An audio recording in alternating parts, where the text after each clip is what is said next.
Hello students, कैसे हो आप। आई होप कि आप सब अच्छे होंगे। दोस्तों, जैसे कि आप जानते हो कि हम पढ़ रहे हैं मध्यकालीन भारत का इतिहास। और मध्यकालीन भारत का इतिहास 1000 ईस्वी से लेकर 1707 ईस्वी तक माना जाता है, क्योंकि 1000 ईस्वी में हमारे भारत पर सबसे पहले महमूद गजनबी का आक्रमण होता है और वहीं से ही मध्यकालीन भारत की हम शुरुआत मानते हैं। जबकि 1707 ईस्वी में मुगल साम्राज्य के सबसे शक्तिशाली शासक औरंगजेब की मृत्यु हो जाती है और उसके बाद मुगल साम्राज्य का पतन होना शुरू हो जाता है, जिसे हम आधुनिक इतिहास में पढ़ते हैं। लेकिन मध्यकालीन भारत के इतिहास में हम पढ़ रहे थे दिल्ली सल्तनत के बारे में। और दिल्ली सल्तनत का जो शासनकाल है वो 1206 ईस्वी से लेकर 1526 ईस्वी तक माना जाता है, जिसमें हमने सबसे पहले स्टार्ट किया था गुलाम वंश के बारे में।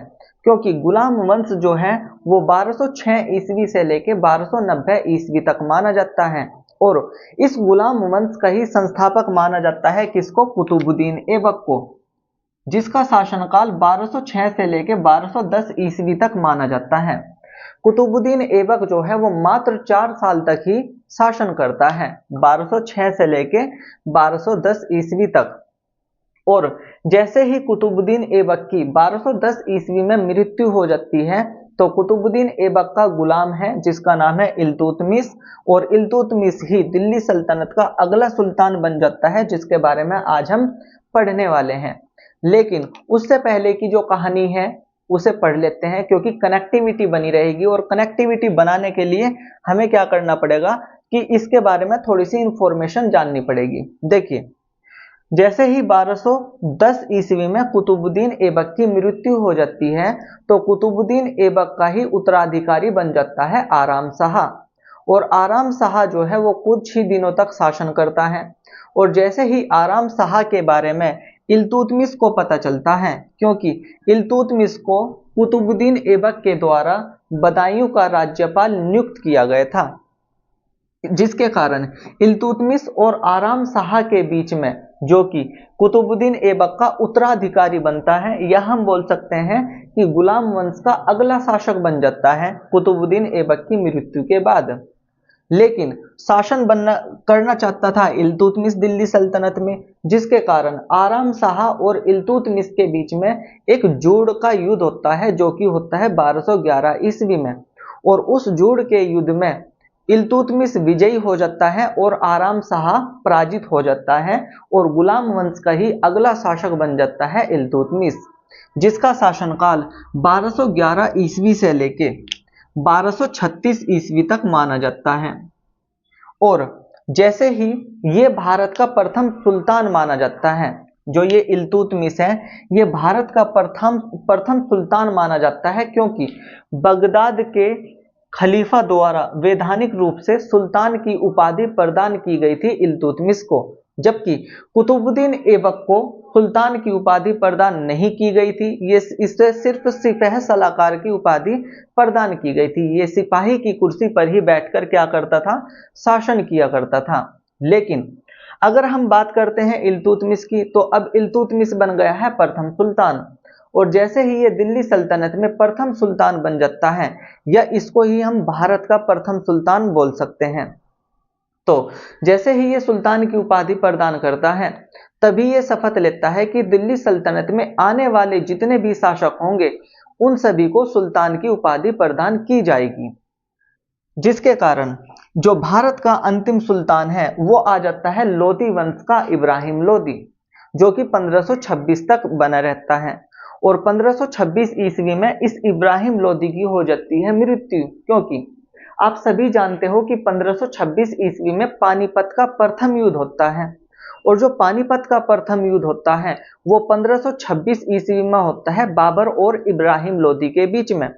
तो ये इब्राहिम लोदी कौन है? ये दिल्ली सल्तनत का अंतिम सुल्तान था। और इस पानीपत के प्रथम युद्ध में बाबर के द्वारा इब्राहिम लोदी को पराजित करके उसकी युद्ध में ही क्या कर दी जाती है?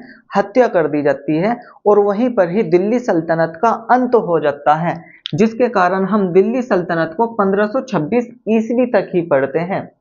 और एक नए साम्राज्य की स्थापना कर देता है बाबर, जिसे बोला जाता है मुगल साम्राज्य।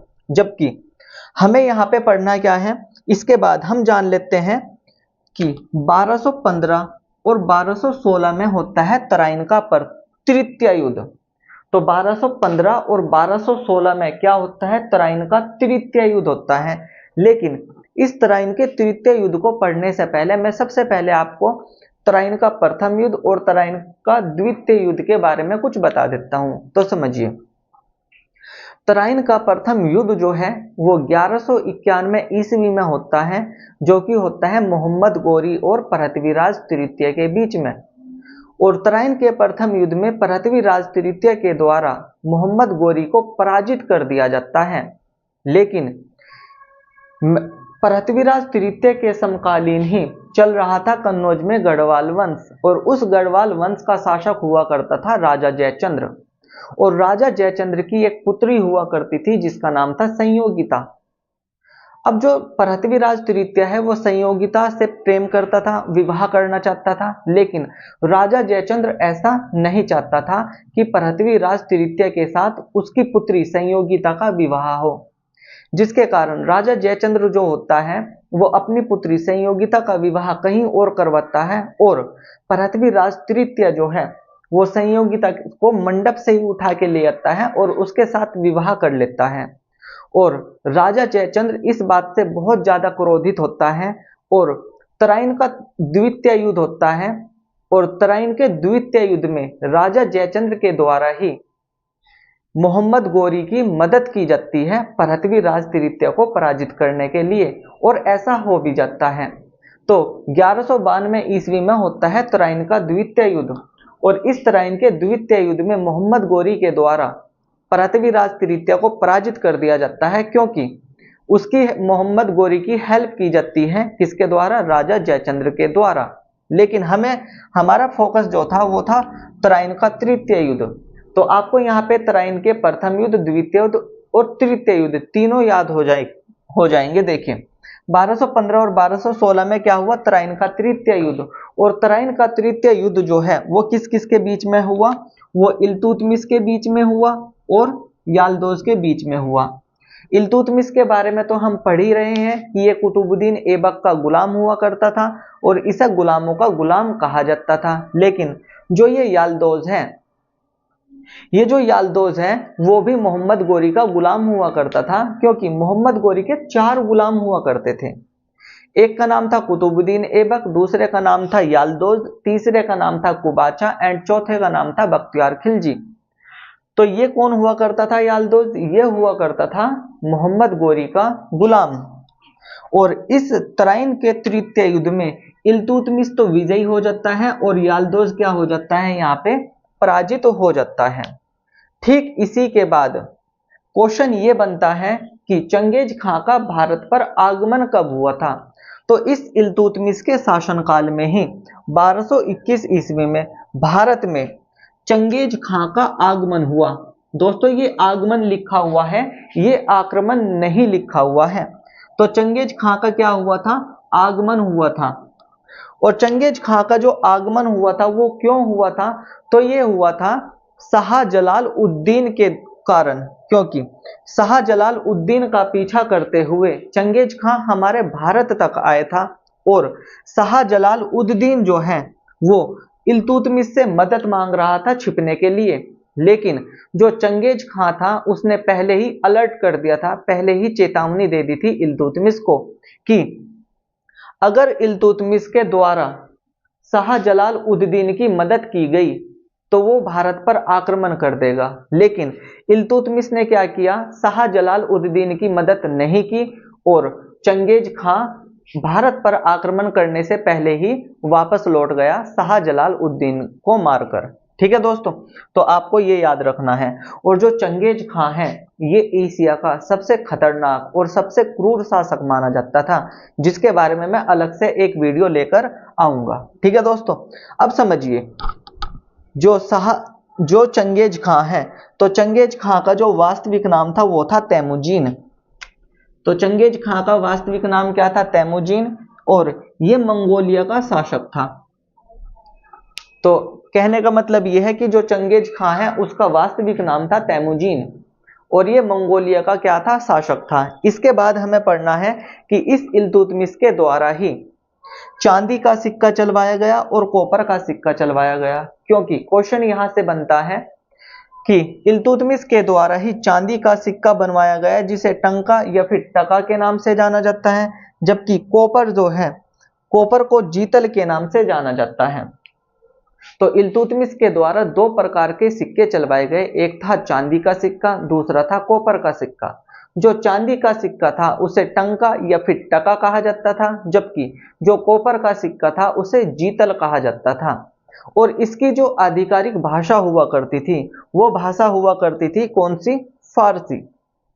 ठीक है दोस्तों, इसके बाद जो ये इल्तुतमिश है, इल्तुतमिश के द्वारा कुछ योजनाएं चलाई गई, कुछ कार्य किए गए, तो उसके बारे में ही हम पढ़ते हैं। जैसे कि तुर्कान ए चहलगामी, जो कि दल चालीसा भी कहलाती थी, वो दल चालीसाओं का समूह था। एंड इक्ता प्रथा भी इल्तुतमिश के द्वारा ही चलवाई गई थी। लेकिन आपके लिए एक क्वेश्चन है कि इक्ता प्रथा सबसे पहले किसके द्वारा शुरू की गई थी। हालांकि भारत में तो इक्ता प्रथा सबसे पहले इल्तुतमिश के द्वारा ही शुरू की गई थी।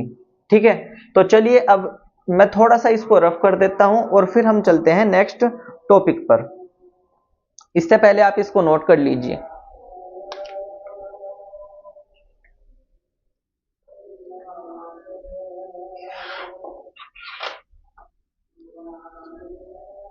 तो चलिए दोस्तों, मैं कर देता हूं इसको रफ, और मैं इसको यहां से रफ कर देता हूं।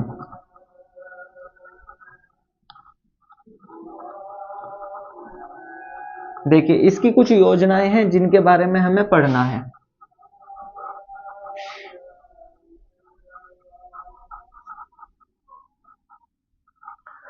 तो ये जो इल्तुतमिश है, इस इल्तुतमिश के द्वारा ही तुर्कान ए चहलगामी की शुरुआत की गई।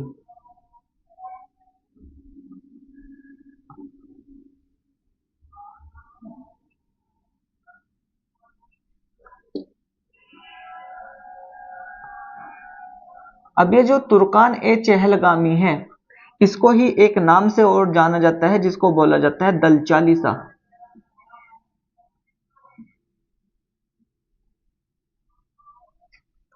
की शुरुआत की गई।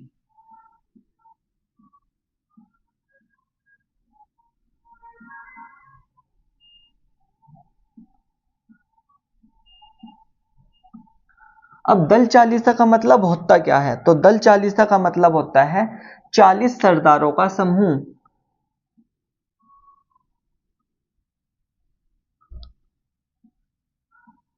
40 सरदारों का समूह।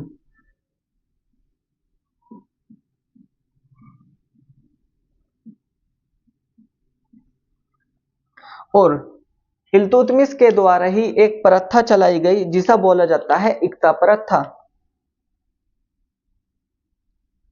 अब इक्ता प्रथा क्या है, तो दोस्तों इक्ता प्रथा को आप ऐसे समझिए कि जो शासक हुआ करते हैं या सुल्तान हुआ करते हैं, उनके द्वारा युद्ध में जो भूमि जीती जाती है, तो भूमि के टुकड़ों को अपने गुलामों के बीच में बांट दिया जाता है, जिसे इक्ता प्रथा कहा जाता है। मतलब कि इसमें जो प्रांत होते हैं, प्रांत का मतलब होता है जैसे आज के टाइम में हमारे देश में राज्य होते हैं, उसी तरीके से पहले प्रांत हुआ करते थे।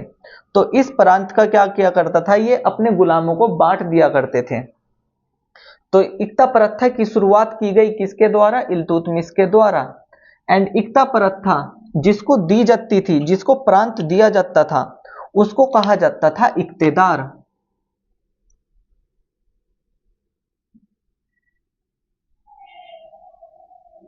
और जो यहां से टैक्स वसूल किया करता था, मतलब कि इस प्रांत से जो यहां पे टैक्स वसूला करता था या फिर कर लिया करता था, उसको कहा जाता था इक्तेदारी।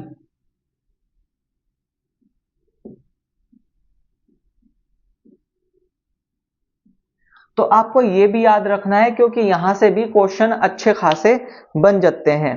जबकि 1229 ईस्वी में, जैसे कि मैंने इससे पहले वाली भी क्लास में आपको बताया था कि 1229 ईस्वी में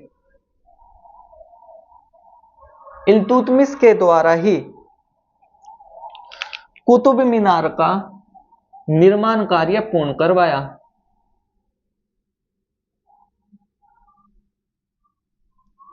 कुतुब मीनार का निर्माण कार्य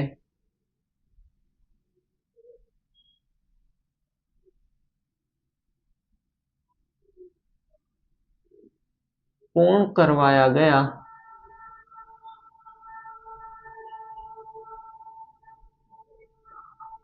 मतलब कि आपको यहां पे याद रखना है कि ये जो कुतुब मीनार है, इस कुतुब मीनार का निर्माण कार्य शुरू करवाया गया था कुतुबुद्दीन ऐबक के द्वारा, क्योंकि कुतुबुद्दीन ऐबक का एक गुरु हुआ करता था जिसका नाम था बख्तियार अलकाकी, और कुतुबुद्दीन बख्तियार अलकाकी के नाम पर ही कुतुब मीनार का निर्माण करवाया गया था कुतुबुद्दीन ऐबक के द्वारा, और ये निर्माण कार्य शुरू करवा दिया गया था 1199 ईस्वी में। लेकिन बनकर यह तैयार हुई थी इल्तुतमिश के शासनकाल में 1229 ईस्वी में। लगभग 30 साल में बनके तैयार हुई थी कुतुब मीनार। एंड कुतुब मीनार से यहां से क्वेश्चन इस तरीके से आ जाते हैं, क्योंकि कुतुब मीनार का जो निर्माण कार्य है वो पूर्ण करवा दिया गया था इल्तुतमिश के द्वारा, लेकिन मरम्मत करवाई गई थी तुगलक वंश के शासक फिरोज शाह तुगलक के द्वारा। एंड एक पॉइंट और याद रखना है कि लोदी वंश का सिकंदर लोदी आता है, और सिकंदर लोदी के द्वारा भी इस कुतुब मीनार का क्या करवाया जाता है, पुनर्निर्माण करवाया जाता है या फिर मरम्मत करवाई जाती है। आपको यहाँ पे ये पॉइंट भी याद रखना है। लेकिन इसके बाद अब हमें चलना है, जैसे कि मैंने आपको बताया था कि इसके द्वारा दिल्ली को राजधानी बनाया जाता है। मतलब कि कहने का यह है कि इसकी जो राजधानी होती है या फिर इल्तुतमिश जो होता है वो लाहौर से राजधानी स्थानांतरित कर देता है। कहां पे? दिल्ली।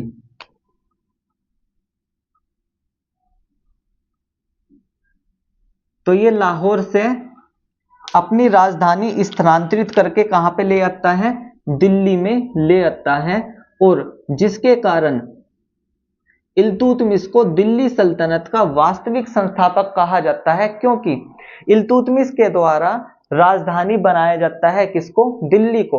हालांकि कुतुबुद्दीन ऐबक को दिल्ली सल्तनत का वास्तविक संस्थापक नहीं कहा जाता है। इसके बाद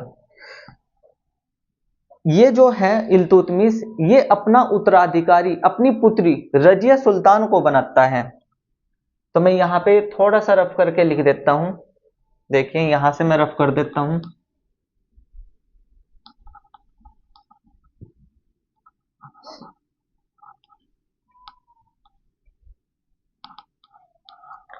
समझिए, जो इल्तुतमिश है, इल्तुतमिश अपना उत्तराधिकारी जो होता है वो बनाता है अपनी पुत्री जिसका नाम है रजिया।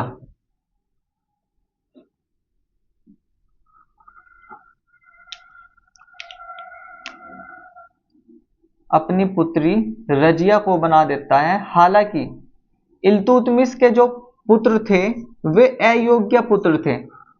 जो इल्तुतमिश के पुत्र हुआ करते थे वे अयोग्य पुत्र हुआ करते थे, और रजिया ही जो थी वो इसकी उत्तराधिकारी बनती है। लेकिन जैसे ही इल्तुतमिश की 1236 ईस्वी में मृत्यु हो जाती है, तो इल्तुतमिश की मृत्यु के बाद ही इसका उत्तराधिकारी बनता है इसका पुत्र जिसका नाम है रुकनुद्दीन फिरोज शाह। तो मैं यहां पे लिख देता हूं कि 1236 ईस्वी में इल्तुतमिश की हो जाती है मृत्यु, और जैसे ही इसकी मृत्यु हो जाती है तो इसका उत्तराधिकारी जो है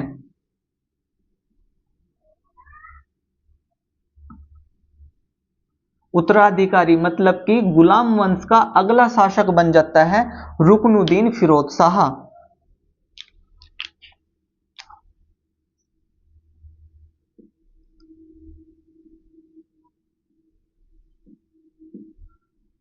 रुकनुद्दीन फिरोज शाह।